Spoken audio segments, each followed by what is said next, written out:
It's mainly the big scale type of production that makes you meet new people, new professional cast worldwide from different background of culture, language, and countries. The process during big ceremonies, it's a bigger type of scale operations. So when we get called out for a project, what's the job of the casting team? The casting team is the main source of communication between the performer and every other department that might need to work with the performer on a project. We are between the performer and the choreographer, between them and costumes, between them and stage management, between them and production. So anything related that any department during a ceremony or a big production show might need from a performer, or as we call a pro cast, which is professional cast, needs to get back to us to coordinate this. So when we start auditioning is we get in contact with direct performers if they need to be hired individually. If they don't need required to be individually, we contact our source of agencies. There is always a fixed fee for the performer and a fixed percentage of the agencies. In the Middle East, it helps because you make sure that everyone get paid the same, because when you work for a project with 200-300 performers and you work with 3-4 different agencies, you want to make sure that everyone is equally paid and fairly paid. It's all freelance agencies. So this means that a performer can have his profile at as many agencies as he wants to in the Middle East. You don't have an exclusive agency. So we get called out for the auditions. Based on COVID, there is a new strategy which says online auditions. So with the online auditions, there is 2 different ways. The creative team or the choreographer team will come up with their own choreography video, and this be sent out as a call out where the professionals record it and send it with their information and details on the agencies assigned, or if there is an online submission link that they can do it. That's option 1. Option 2, it's a general call out. People get asked to send their show reel. And then there is the tricky part. When you get asked, and this is where a lot of performers who have big potential skill always lose, is your show reel. I have met thousands of professional cast around the world, and they have so many high potential skills, but they do not give attention to their skills. Your skills is not only you on a stage. Your skills is what needs to be recorded, what needs to be tight, what needs to be clean. Because when you get asked as a performer, I might ask you for your portfolio that yes, I do want to know on what project you have worked, but you're not doing my job that I only need to say I'm being a casting manager for Olympics. No, I want to see when you were on that stage, what skills you have. And I can only see that if you always keep recording any job that you do, you clean it up, you add it to your show reel, and you keep updating this year by year. And you always have it. You always have it on a channel, on your Instagram, or if you have your YouTube channel, that you need to think, I have every season a show reel that I need to lock. And or I need to do my show reel based on categories. If I want to do big ceremonies, this is the show reel that I'm going to use. If I'm going to work in night entertainment, this is what I need to use. You need to start categorizing your professional skills to be shown. And that's the tricky part that make a lot of people lose during because of the materials that they send. Look, we are the first stage of your recruitment. So it means when you want to apply for a job, you're going to send your stuff to our team. We're going to look to this, and we know exactly what type of material the choreography team needs to see. Now, the choreography team will always want to see your show reel and your videos, and that needs to be top quality. What we do is we filter all the requirements. You need to know that if you do not have all the documents or all the required videos uploaded, you won't pass the first stage. In regard to the documents, always please make sure you always have a very clear scan of your official documents and professional picture. That's always what you get asked to upload during an audition application form. You always need to make sure that you have your own kit or your own audition kit always ready on your phone. No one is gonna call you back and say, oh, hey, hi, we haven't received a clear picture of you. It will never happen because for a show that did need 200-300 people, we're gonna have a database of over 1,000 people, so you won't get the time to call someone who did not read. You have to read. I know that professional cast move more and they listen to music more, but when you wanna apply for an audition, you have to take the time and read very, very, very carefully what do you need to send for an audition.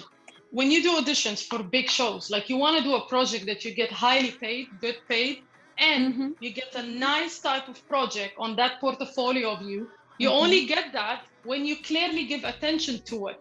Because by the time that you're going to reach that project, you're always going to have much more to listen than actually to do, because there is much more detail. Your cue, your position, your time, your breakfast, your bus, your timing. So you want to get out of your country and start exploring what's happening around the rest of the world. This is the time that you got to forget everything you have done, and you got to understand oh, this is what I need to do to get out. We have worked with people that came from their country the first time ever to get out of their country and work as a professional cast. But where are they now? They're everywhere. We see them back. Sometimes I see them working on different projects. When a cast is highly skilled, they get recommended because there is a lot of things linked to what makes you a professional cast for a professional project. How do you continue coming back with maybe the same casting team because they know your face, so they can recommend you on another project? Or, hey, the choreographer just liked you so much that he gonna ask for you on the next project that he will, and say, hey, have this person applied because I would like to have this person. We will say it. You pass the auditions. You pass stage 1. Yes? After stage 1, you get called back and says, okay, we would like to call you back for a real audition. Or, hey, this is the video that you have to send now because this is your final stage. Okay. Let's say you passed. You get contacted by the agency. You get offered your deal. It depends on each project, of course. So that money is equal to your effort. And that effort is your input of reaching to get confirmed on a project like this. But it doesn't stop there. Because you got your contract, happy days, you said goodbye to the family, you booked your flight, you get there, okay, rehearsals will start. Now, here comes the very difficult part. We thought that the reading was difficult, but no, what's coming is the more difficult. Time management. In big ceremonies, time management is a very, very important aspect. So there is so much logistics around that controls what time you come in when you do big production. And you might be that perfect person who's gonna come on time, and then you're gonna see people coming in late. Do not care, because this is them. You're representing yourself. You don't represent a group. You don't represent a country. You represent you. And every single person who walks in, every single person gets an evaluation form at the end of the project. And that's an evaluation that goes from your cast manager and from the choreographer. And that's your comeback on any other project. Or it's your no-go, goodbye, and good luck, and try it with someone else. The impression that you leave, it's not only about being a good performer. And teamwork. When you are a one-man show, you can't work in a big group. Sometimes you can be assigned a role that you find yourself maybe too good for it, maybe more high-skilled for it, and you might see people who work with you that you say, oh my God, I might be more experienced than they are. On the moment that you have seen that the performer next to you might be a bit less skilled than you, what do? Do you step out, or do you support? hey, like, hey, you're my buddy, you're the one next to me on stage. So if you mess up, we cover up. Be a team player when you work on a show, and never estimate people. There was one day that you stand on that stage and there might be someone else who look at you the same look. Yeah. Wow. So that's really one of the things that people should take. You're never too good, because there is always better. When you get offered a job, you get told, we have a big production, and on big production, there is always mass movement. And the big movement is what creates the choreography. It's not you, it's the group movement. You won't get seen, but the whole group together as a movement will be seen. And that's the point that we need to think about. Guys, you're all professional on your own way. So always be open for new style, always be open for new skills. And I know it's very difficult to risk yourself, get out of your country, leave your family, leave your partner, leave a lot of things around you. But it's never a mistake to go and try. Look, always research, always ask. When you want to go to a country, search for those friends who've been there. Look, they are not your main source of contact, because I might work with an agency and it was good, and my friend worked in the same country with another agency which was not good. So take your time to research and then go. It's never wrong. We always at that step. Before I become a manager, I was a coordinator. I was just assisting, checking people in, asking people to move. But I asked. And when you ask, you get help. And it's never wrong to say, I need help. Because when you feel as a performer, you're much more worth than the environment that you're in, do not lock yourself up. Show yourself. And every year that I do a project, I see new faces. And I also let a lot of faces go, because they are now ready to go to a next stage. Or if someone asks me for names, I say, yes, please, those were perfect. So take that step, but always have things prepared.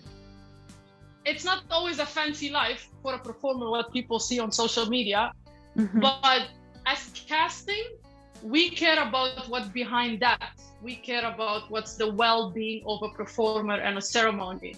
Are you feeling okay today? Even if someone needs a talk, they have a family topic they want to talk about, they have a personal topic they want to talk about. This is what casting does. Casting is your care during the project. Casting is the one who looks over you till you reach that moment that you're gonna go on stage and you shine.